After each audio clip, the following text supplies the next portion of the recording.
This is Yochli Drizen, speaking from the Jadriya neighborhood of Baghdad. 8.5 years after U.S. forces swept into Iraq, they're now sweeping out. More than 140,000 troops have left already, and 40,000 more will leave by the end of the year. They're taking with them the tanks and the helicopters they brought, as well as 1 million other pieces of military equipment. But they're also taking something else. They're taking American interest in Iraq with them as they go. Back in the States, we don't hear about Iraq. We don't see it on TV. We don't read it in the newspapers.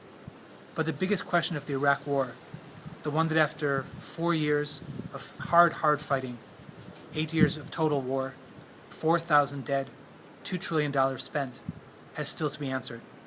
The question is, what exactly are we leaving behind? This project is an attempt to answer that question. It looks at 2 major themes. First, the increasingly authoritarian government of Prime Minister Nouri al-Maliki.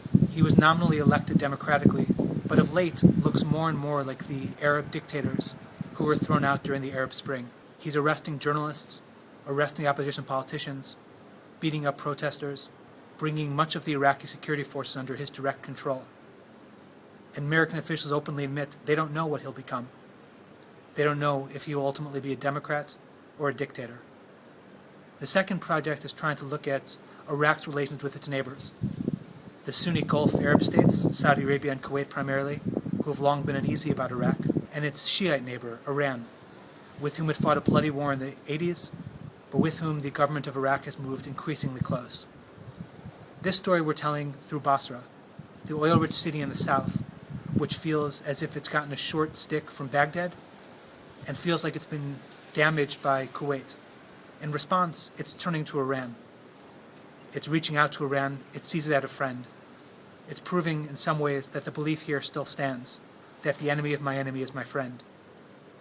We've tried to answer these questions by speaking to dozens of Iraqis, from journalists arrested by Maliki's security forces, protesters arrested and beaten, American military commanders and their Iraqi colleagues, Saudist members of parliament who are loyal to a radical Shiite cleric, Ayat Alawi, the former prime minister, and multiple allies of Maliki himself, who see this all differently.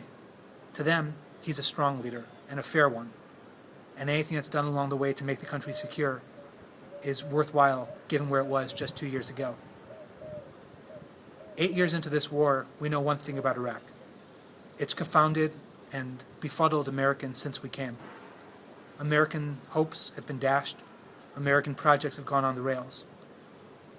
Iraq is choosing its own future. With luck, these stories will help make that future clearer. Thank you.